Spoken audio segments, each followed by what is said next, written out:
17th of February, Rabbi Levitt, Pele, Yoetz. Alan.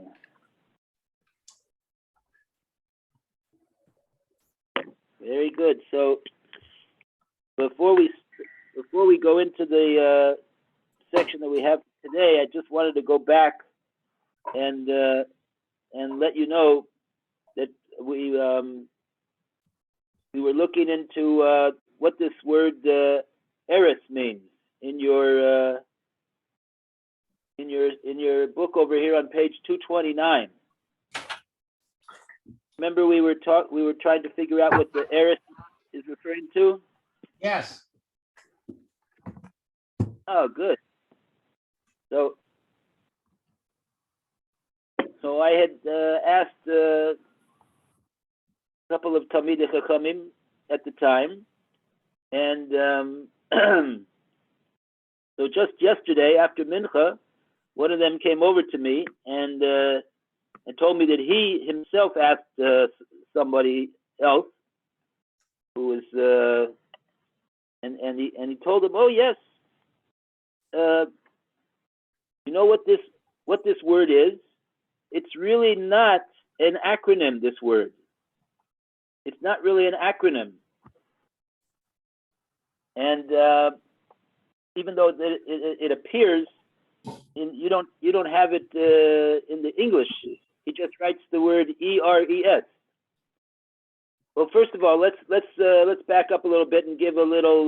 We'll get back into the question over here. We're talking here about the agadas, the agadata portions in the Gemara, and this is on page 229, and in the middle paragraph that the Pele Yoetz is speaking specifically about the matter of the agada, the agadata, and right about in the middle of this paragraph, he says at the end of the line, our sages, the commentators, informed us already that the simple meaning of the sometimes incredulous words of the Agada that seem to be against the reality as far as we can understand, they should not be understood in their literal way. The sages only intend to make an allusion to the eretz, besides concealing in them hidden secrets. So, in the Hebrew edition, on this word eretz, he makes it appear as though it's an acronym. There's two slash between there's really three letters, Aleph, Resh, and Shin, and he puts the two slashes between the last two letters. So it could be a bit misleading, because one could think that it's an acronym, but in fact there are some times that, particularly in Kabbalistic Svarim, that in order to emphasize various words and draw attention to them, they even though the word itself is not an acronym, it's just one word, but they put these two slashes over there for various reasons. So, what actually does this word mean? So, if you take a look, if you have your Machzor for Rosh Hashanah, you could find this word in the tefillas of Musaf of Rosh Hashanah. Because we say this word right after every time in the Musaf that we do the Tekiah Shofar. I have an art scroll, complete art scroll Machzor on Rosh Hashanah. It's on page 510 of the first day of Musaf. And at the top of the page, we have this word.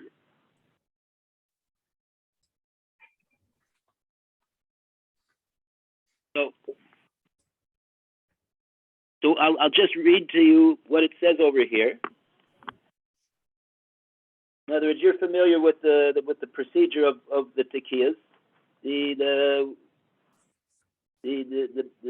hear the tekiyas, and then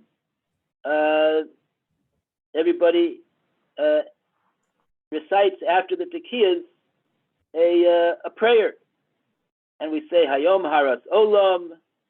Today is the day that the world was created. Hayom Yamid B'Mishpat. Today is the day that all creatures come for judgment, and we say that paragraph, and we say Em Kabonim. Im Kavodim, if we are like children, if we are like servants, have Rachmanas, Ayom Kadosh.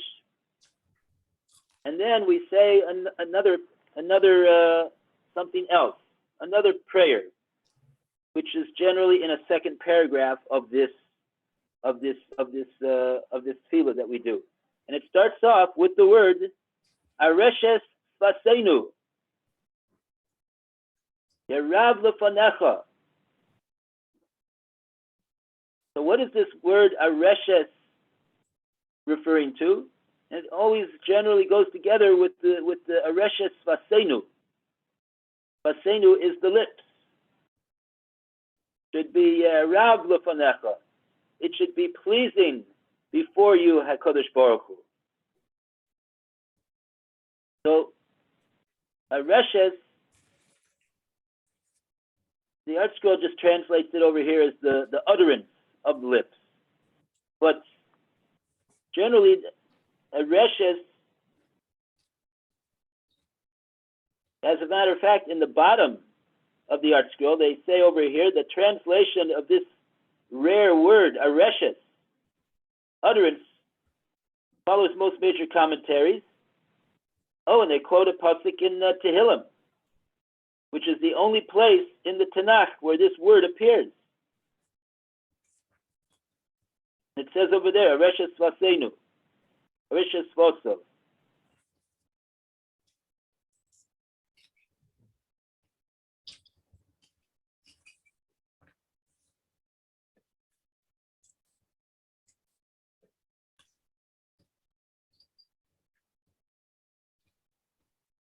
Okay, so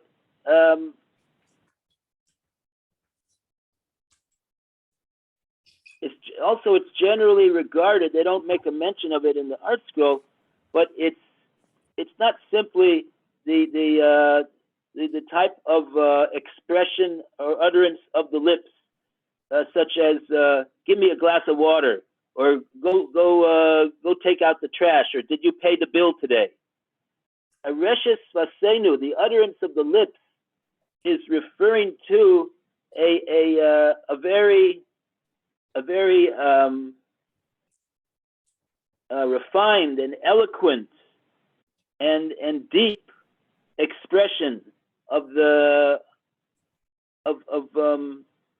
lips, though, which of course, since it's very deep, it comes from not simply from the lips, but from within the depths of the neshama.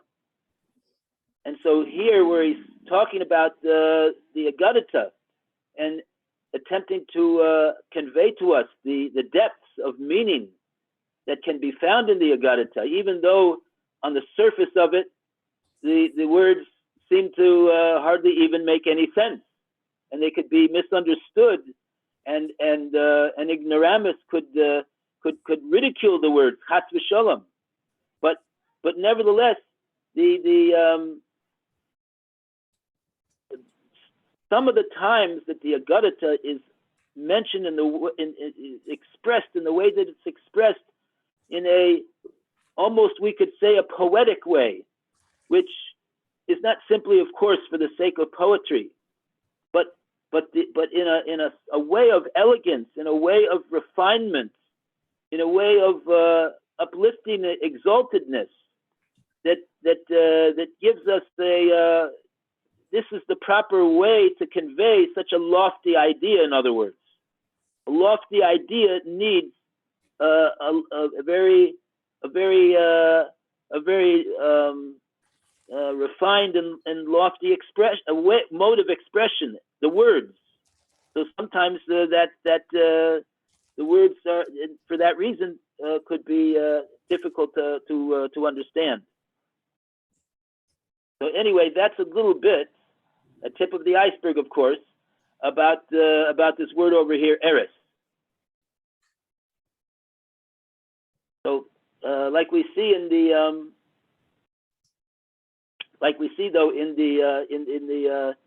davening on Rosh Hashanah, it's not really an S, it's an SH,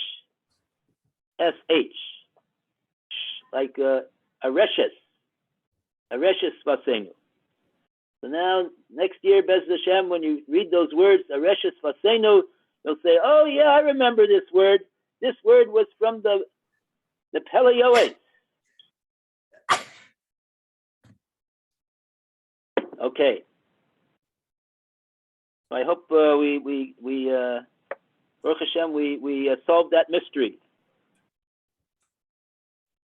Thank you. Yep. Okay, so now we could go on, and I believe we are up to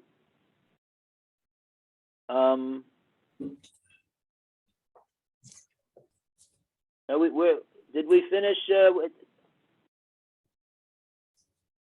We were actually, I think we were in the middle of this Gemara in Yuma. Did we yeah. Oh yeah, I guess we explained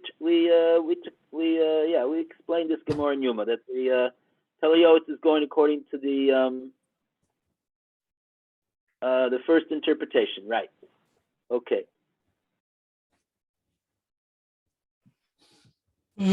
This kind of pasuk in Mishnah we saw. Okay, so a round of applause for page 240. All right. And now we can go to Hakah, corporal punishment, and see what's doing over here. And we call upon Lou to read the words for us for the first paragraph, please. Our sages stated, a man who hits an older son is liable to excommunication. Based on the reason behind this, we can understand that this statement does not apply only to an older son.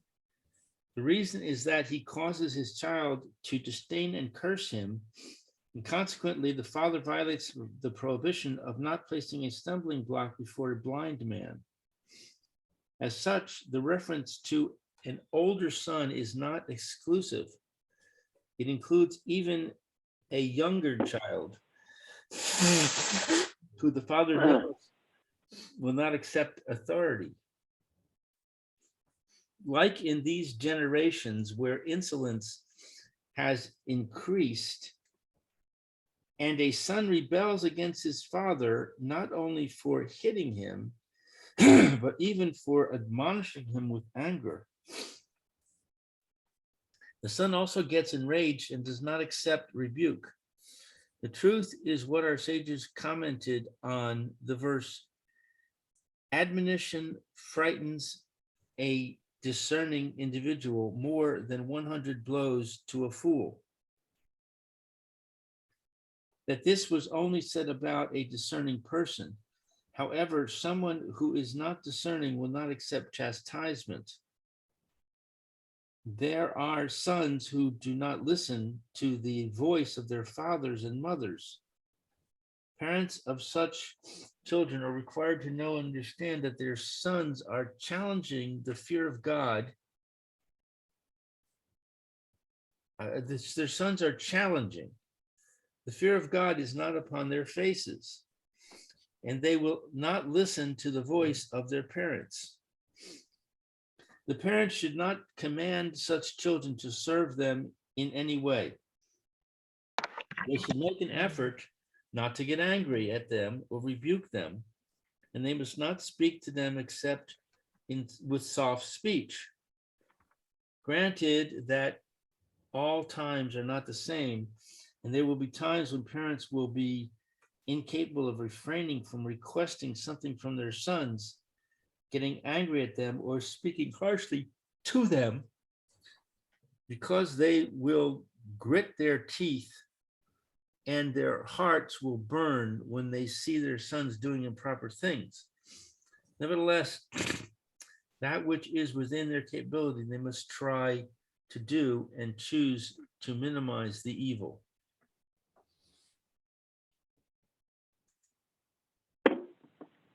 Wow. Okay. Very good.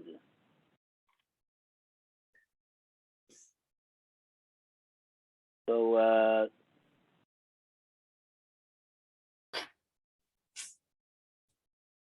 made his point very eloquently, it seems to me.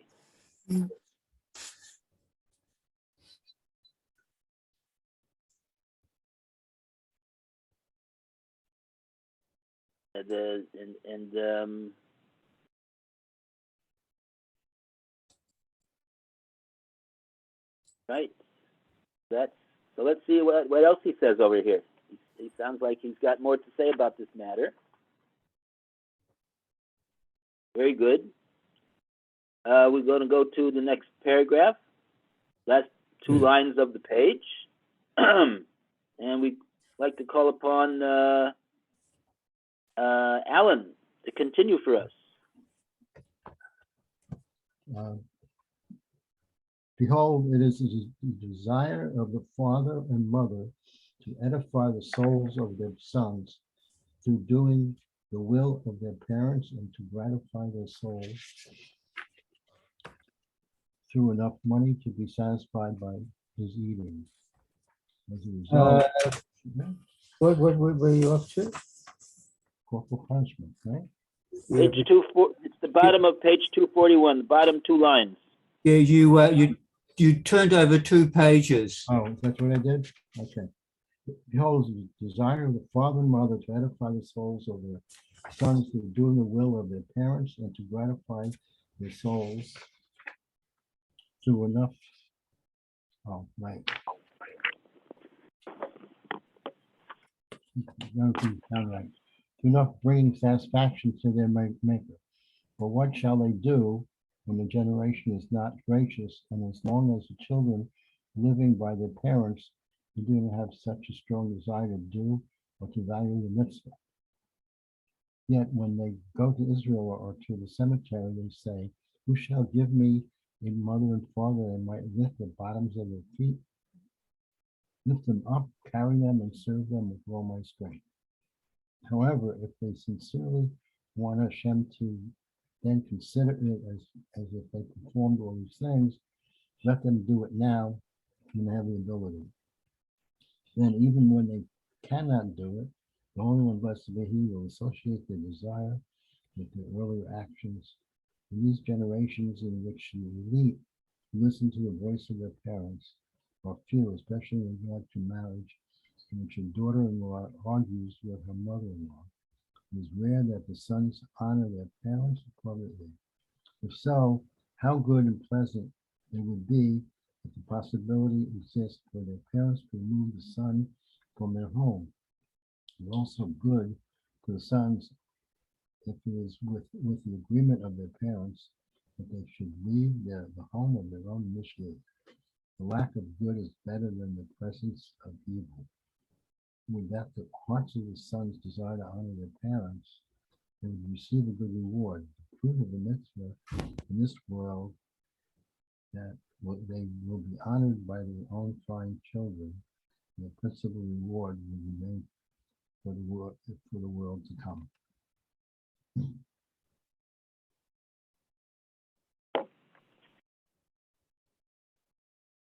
Mhm. Okay.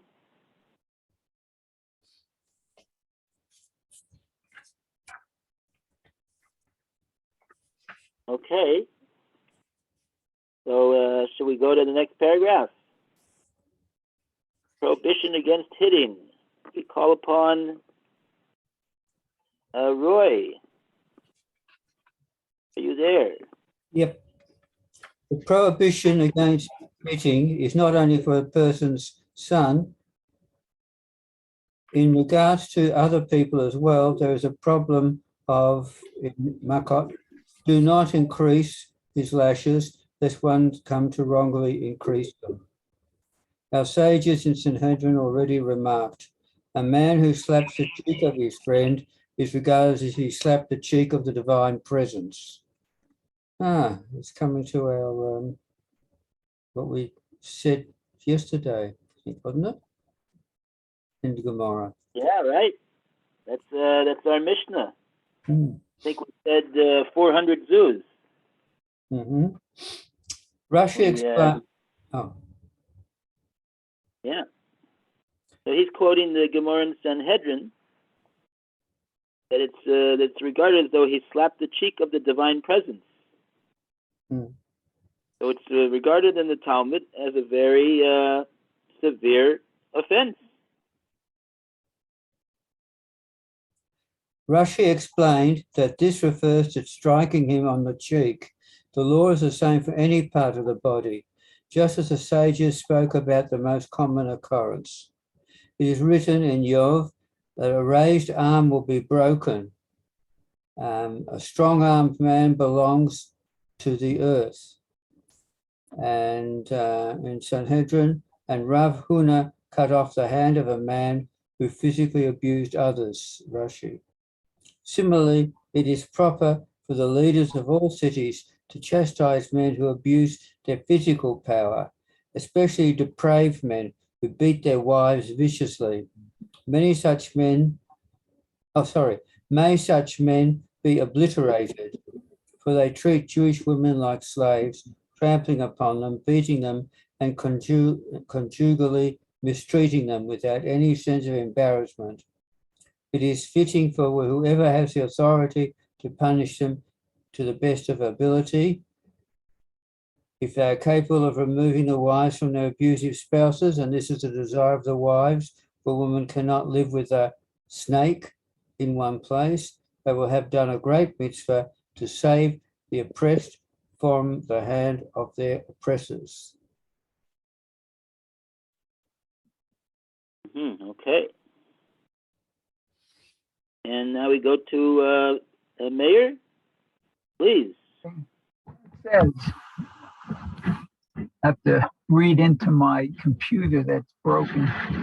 No man has permission to his son, a teacher, his student, or a supervisor over children. The Teshuvot Haleket wrote that even in regard to a teacher hitting a student, it would be proper to convene a Beit Din to thrash them only a specific amount, except that it is not the common practice.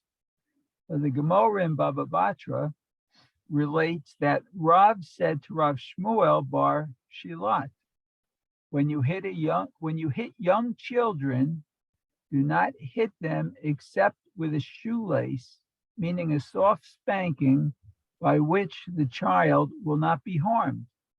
And the child who obeys will obey. It is also stated in the Sefer Hasidim that only a teacher has the right to hit his students. The Teshuvot Maharashtam rules that if a person struck a child and the child summoned him to court, the court must adjudicate his case and award him a penalty payment. I remember that there was a God-fearing man who was a supervisor of children, who requested that at the time of his death, it be announced in the synagogue that he asked forgiveness from any child who he may have hit undeservedly. Certainly, even for one's own children and students, he does not have the right to hit them when there is no wrongdoing on their part. Even if there is a need to hit them, it is not permissible to brutally hit them on their heads or eyes, a place where he could maim them or endanger their lives, heaven forbid. Rather, he should hit them on their legs gently and without anger. This is a general principle. A good man will balance all his matters with proper justice, weight, and measure. This is the upright path.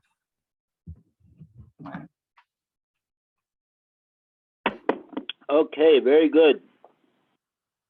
And a round of applause for page 241 and page 242. 2 rounds of applause.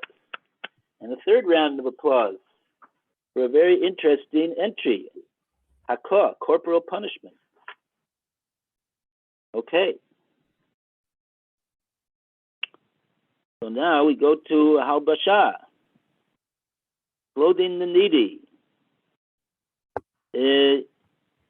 So we go, has anyone not read yet? I think we all did. No.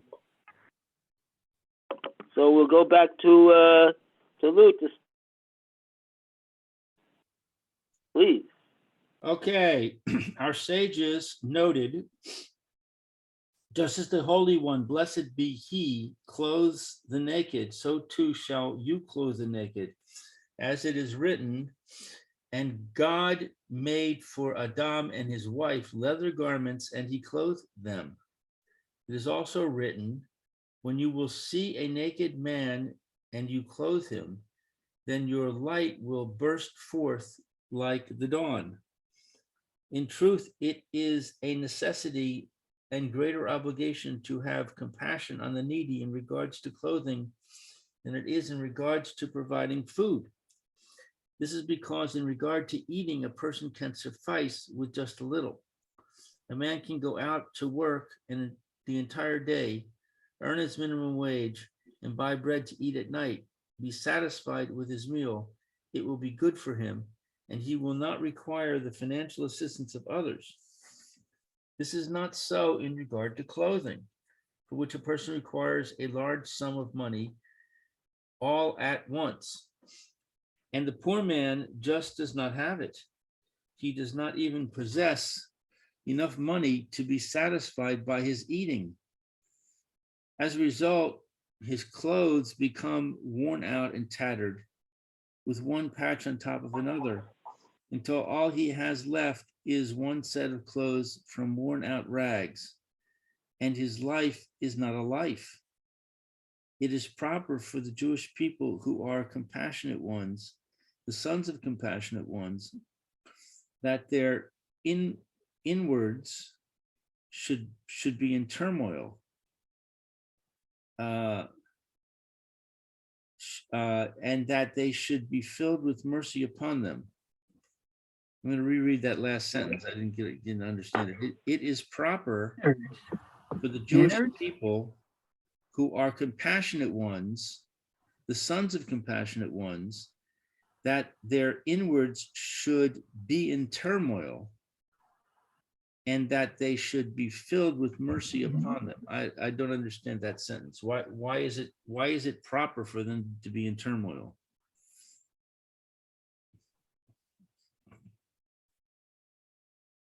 So if you're Let me just compassionate, check then the words that they have here. What? I think inwards, shouldn't that be innards? The inside of Yeah, one the- should be in turmoil. Yeah, that's it. Yeah, it's a mistake.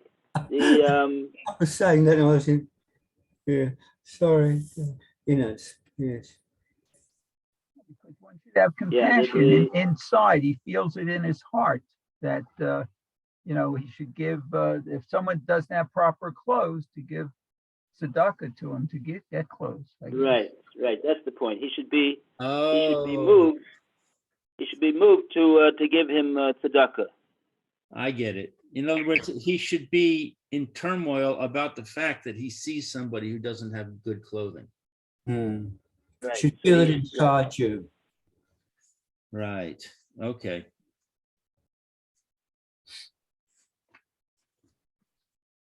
And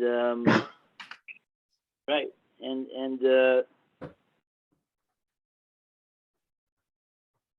right. Right. It should bother us that people are in need. And I would make another point that perhaps should be pointed out as well. That, but at the end of the day, in other words, when the person gives the tzedakah, right? He does the whether it's a matter of money or just giving the clothes or giving anything to someone who's in need. Mm. It's true, exactly like the Pele Yoetz is saying, that it should move our hearts and move our innards. About the plight of this individual. On the other hand, that when we do the mitzvah, we have to remember that we're doing this mitzvah, and it's a mitzvah of the Torah. It's a tremendous mitzvah of Gemilas Chasadim. One of the mitzvahs that we say every day, that the schar is so great that it even something from that mitzvah comes down into this world for us as well. Even though the main the Karen Kayemis le'olam haba, of course, the ikar b'schar of the mitzvah is in olam haba, but the point is that, in other words, I'll just tell you in a negative sense, a person shouldn't give tzedakah to another Jew simply to relieve his own his own feelings and make him feel better. Sometimes a person could simply give simply because he doesn't he's quieting his own it's not, the mitzvah is not to quiet your own feelings. The mitzvah is to help the fellow person, the fellow Jew, and that's the mitzvah. But of course, in order to do the mitzvah, and the mitzvah should be done with compassion as well. Obviously, not with resentment that I have to give this person money, I have to help this person out. Of course not. It should be done with compassion, of course. But that's the point. Okay. Very good.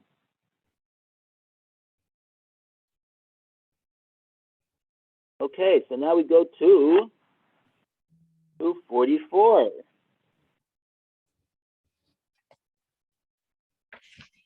On the first full paragraph on 244, the man whom Hashem has graced. We go back to Alan, please. The man whom Hashem has graced with wealth and honor shall follow this guideline. He should buy for himself and the members of the family, household, new clothes from head to toe for each holiday, and give his family's old garments to deserving poor people. A person needs to have special compassion upon Torah scholars who need to conduct themselves with dignity, and it is demeaning for them to wear worn-out rags and torn and patched clothing. This is a means by which the rich man can lord his riches. What appears to the wealthy man as worn out, torn, and disgraceful is to the destitute man valuable and quality upgrade. Indeed, the verse in Bamidbar says, "In your lifting up the tailor fat from it, the sacrifice of sages in Tamora explained that one needs to contribute the choicest, finest, and best portion each man according to his needs.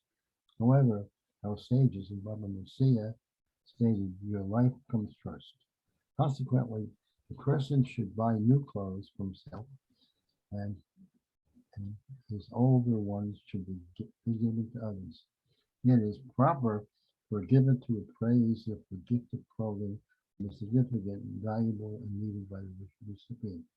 However, if it happens that he gave it to a poor man, some article of clothing from worn-out rags, which was not important to him at all, the individual should not complain about the wealthy man, nor speak ill of him in any way. This would cause the locking of the door to rich men who will no longer give their second-hand clothes to destitute.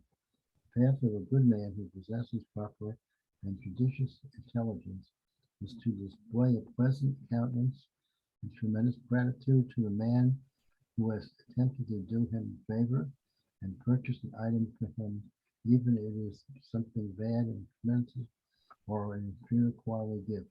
Should pretend that it is something he really needed and is most desired and precious, in order to gratify the giver and not to discourage benevolent individuals from giving in the future. This is the path of good people. Okay. Remember, Alan, on the hotline a couple weeks ago, there was a story about the person that called in, and he said that he gave a certain person that he knew, to be a Torah scholar. Mm-hmm. That he learns, day and night. He doesn't have a penny to his name, and he went over and he gave him a very large sum of money, and the person he just said, "Oh, thank you," like hardly, the person was so that was who the giver was the giver. He really had Chalisha Sadas. He felt really bad. Like he thought that the person would really, express appreciation for what he did. He thought, oh, maybe he didn't realize how much money I actually gave him.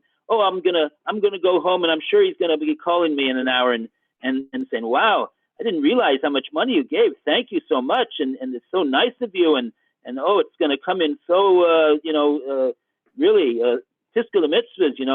He didn't call him either. And this person, the giver, was so troubled. He called up the hotline and he said, "What's the Emunah and Bitochen perspective about all this? How am I supposed to take this?" And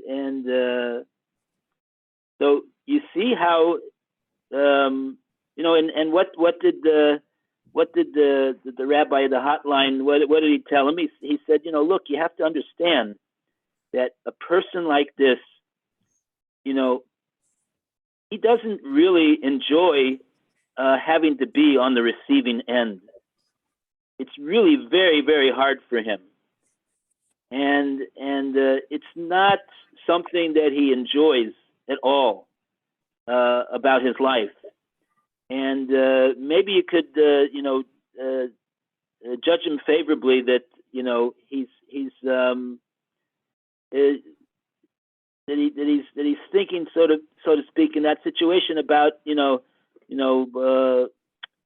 it's oy vey that I have to take money from this person over here, and he's not thinking about you, and it's not personal, and don't take it that he doesn't, he doesn't appreciate what you gave him. But he's right at that point. He's feeling about himself more so,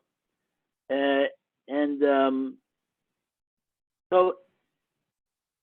But on the other hand, the Pele Yoetz over here is talking to the poor man, and he's saying you have to be you have to be a good poor man. You have to show appreciation for what this person did for you, even if it's not $2,000.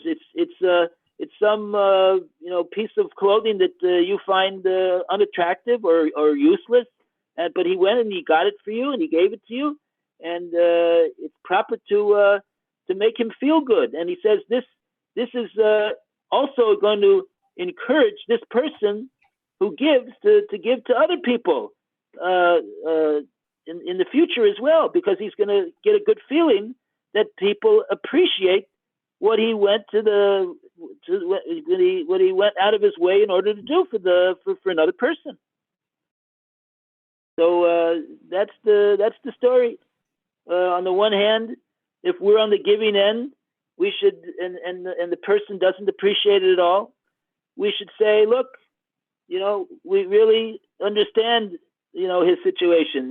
He doesn't want to be on that side of the equation, and Baruch Hashem that we're not on that side, and not to take it personally that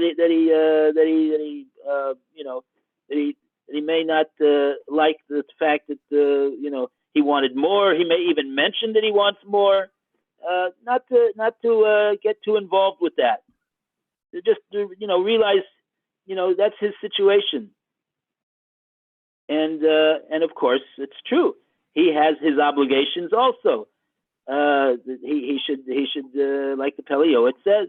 So everybody has their own Torah. That's what we say. There's the Torah of the borrower.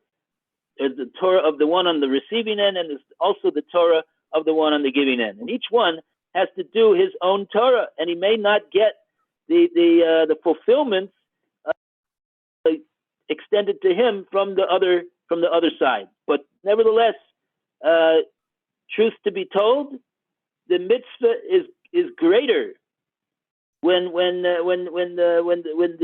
there is no appreciation, because then we get no benefit, we get no covet from it, and the reason that we did it was simply because we wanted to help the other person, and that makes that mitzvah a much greater mitzvah in any case. So we should we shouldn't feel too badly that we didn't get the appreciation that we thought we deserved.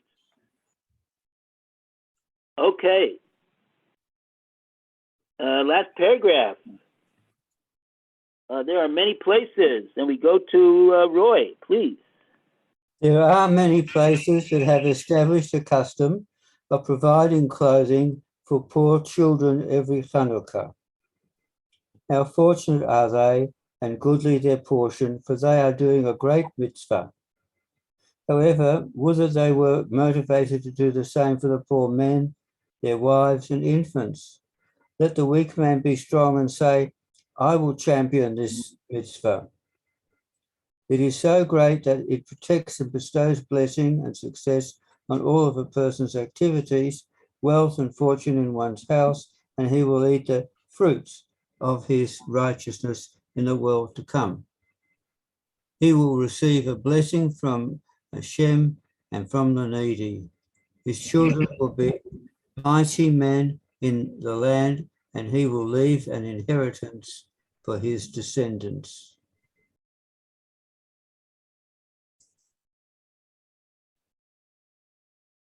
Okay, very good.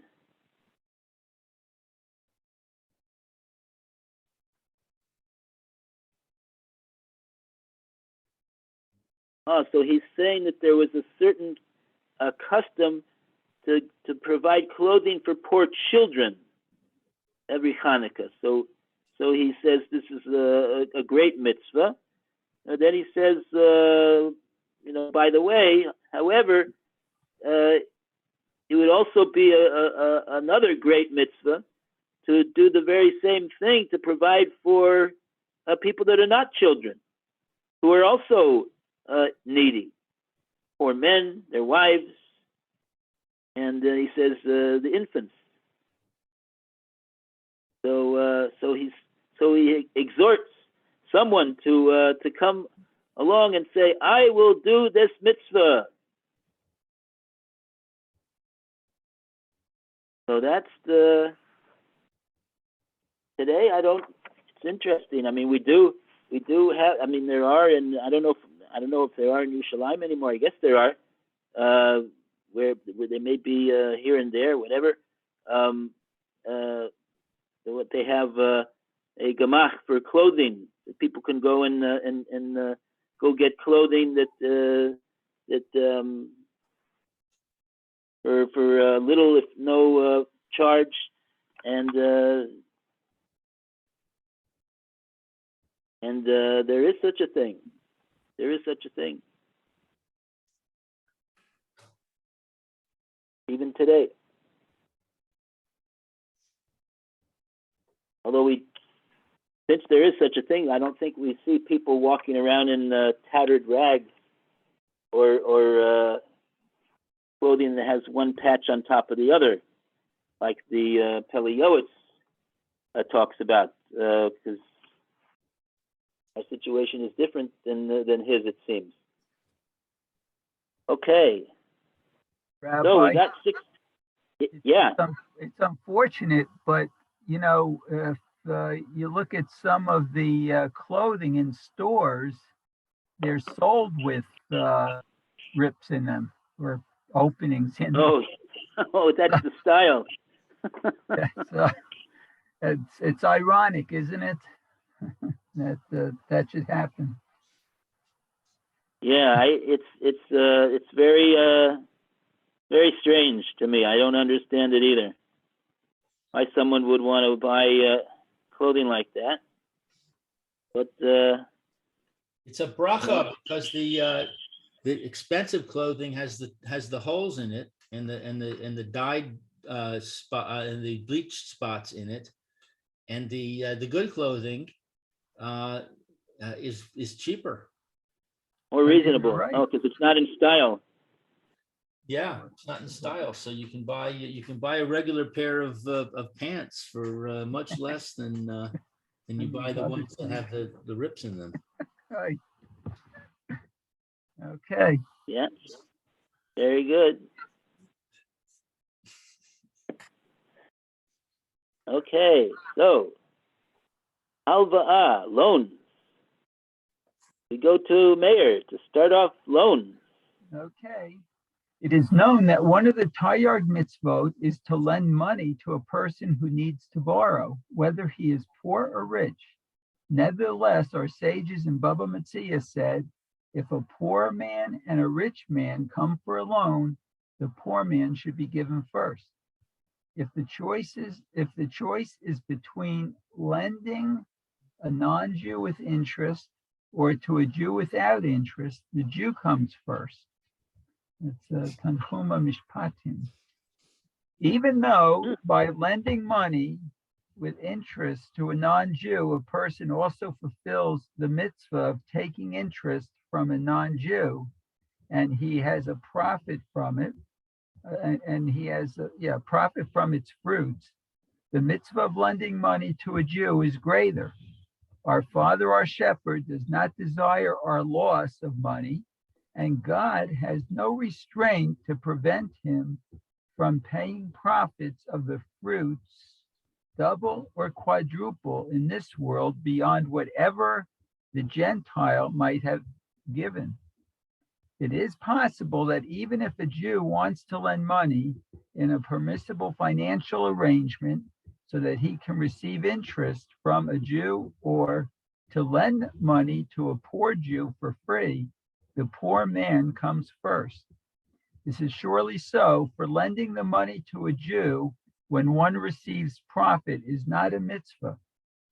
Even though lending money to a rich man is a mitzvah, it is possible that when he lends the money for profit for his own benefit, it is not considered such a mitzvah, even if the rich man requested that he do him this favor, that he should lend him the money for remuneration in his time of need. Nevertheless, it appears that all things must be determined based on necessity. If the poor man wants to borrow money in order to buy some luxury, which he can do without, and the rich man wants to pay his creditor in order to avoid embarrassment, shame, and disgrace, and in order to lose his credit rating at such time, birth pangs, like distress, will overcome the rich. In all similar instances, the rich man comes first, for he is considered the poor man at that time more than all of the other destitute people. Wow. We know where this mitzvah of taking interest from a non-Jew, where it's sourced from?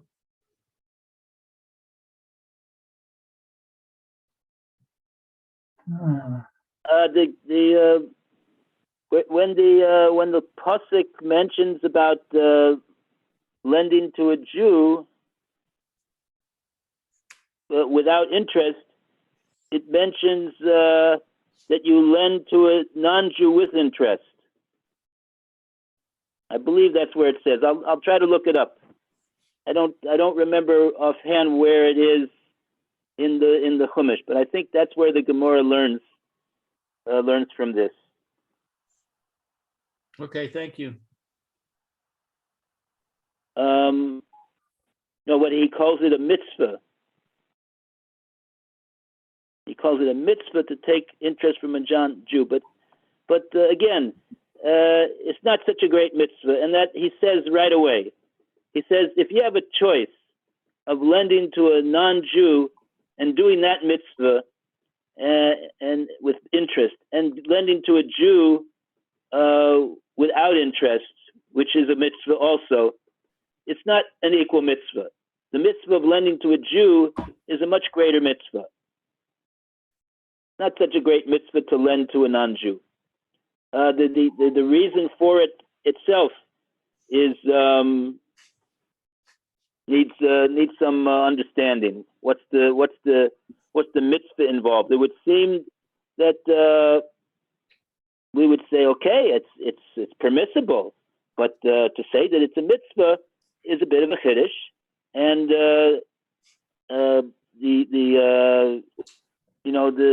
I haven't really heard a very satisfying explanation of why it is that it's a mitzvah. But in any case, he makes the point here very clearly. If one has a choice, he should certainly lend to the Jew, even though it's without interest. And if he'll say, oh, but what should I do? I need to make a profit on this money. I don't have the money now. I'm giving him the money. He's going to have the money for 3 months. He's going to have the money for 6 months. He's going to have the money for a year. I'm not going to be able to use it. I'm not going to be able to make a profit with it. Isn't it proper?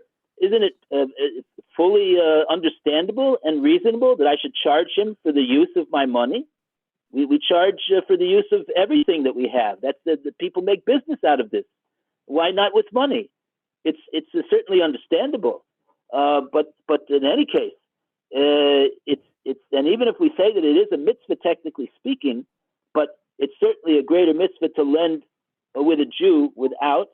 And in regard to what will be with my sustenance and livelihood, so the Pele Yoetz promises us that our Father, our Shepherd, he does not desire the loss of our money, and if we lend to the Jew and not do the lending to the non-Jew, we don't have to worry. Hashem has his ways of paying us profits for the fruit of double and quadruple in this world, even in this world, beyond whatever the Gentile might have given us. So it's very clear to Pele Yoetz that it's not such a great a mitzvah to don't think you're doing a great mitzvah by lending to the goy with interest. Okay, 11:33, and we will say goodbye to Mayor. Have a great day, Hey, Mayor. everyone. See you, Mayor. Okay.